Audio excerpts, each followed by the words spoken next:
এই মুহূৰ্তত নিয়মীয়া সংবাদ 24 দৰ্শকসকলৰ বাবে লৈ আহিছোঁ এটা গুৰুত্বপূৰ্ণ খবৰ। ডিগবৈত ভয়ংকৰ অগ্নিকাণ্ড। 3 নং বৰবিল ডিগবৈত তেল নলাৰ কাষত এই অগ্নিকাণ্ড। এই অগ্নিকাণ্ডত ভস্মীভূত হৈছে সম্পূৰ্ণৰূপে এটা বাসগৃহ। বাসগৃহটোৰ ভিতৰত থকা নগা নামৰ লোকজনক সংকটজনক অৱস্থাত চিকিৎসালয়লৈ প্ৰেৰণ কৰা হৈছে। অগ্নিকাণ্ডত বাসগৃহৰ সকলো সামগ্ৰী জাক যায়। বাসগৃহটোত বাস কৰিছিল এহাল বৃদ্ধ বৃদ্ধা। অগ্নিকাণ্ডৰ ফলত অসহায় হৈ পৰিছে বৃদ্ধাগৰাকী। ডিগবৈৰ পৰা হাছান আখতাৰ ফৰিদৰ ৰিপোৰ্ট, নিয়মীয়া সংবাদ 24।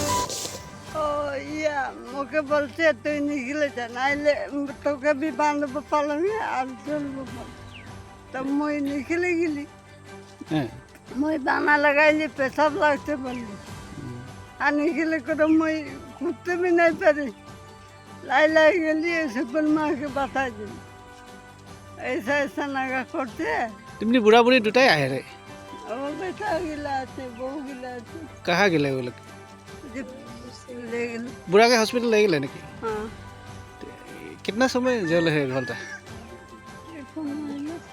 तो की रकम चल रहा घरटा तो आगुन लगा दी नहीं चल बने की आगन माने के लगा ले वे लगा बुढ़ा लगा ले हाँ। बुढ़ा के नाम के रहे नागा नागा बोले ना एने एमने ভালো নাম তো ধনী রাহে নাকি और धनी सोना ধনী सोना शास्त्री लिखी সোনা ঘৰটো কোনে জ্বলালে গম পাই নি এই নিজে জ্বলাইছে মোক আমি ৰাতিপুৱা খাবলৈ ধৰিলো অঁ এতিয়া সেই মই ইয়াতে 3 নম্বৰ মানুহ এজনে মোক খবৰ দিলে তাতে পিনে আছে খবৰ কাম আছে তাৰ ঘৰত গ'লো তাৰ ভয়লো চাহপানী দিলে চাহপানী খাই আছে এইপিনে কোনো কয় যে নাৰাকেইটা জুই লাগিছে এই দুৱাৰটো চাহ খাই কৰি মই ওলাই আহিলোঁ তাৰপৰা মেডিকেলৰ গাড়ী আহিলে মেডিকেলৰ গাড়ী আহিছে নে কি মই দেখা নাই মই পিছতে দেখি পালোঁ জুই নুমা বোলে গাড়ী আহিছিলে অঁ আহিছিলে না অঁ আচ্ছা পুলিচ আহিছিলে নেকি পুলিচ এইটো ৰেলে কি পুলিচ আহিছিল দুজন আহিছিলে আহিছিলে না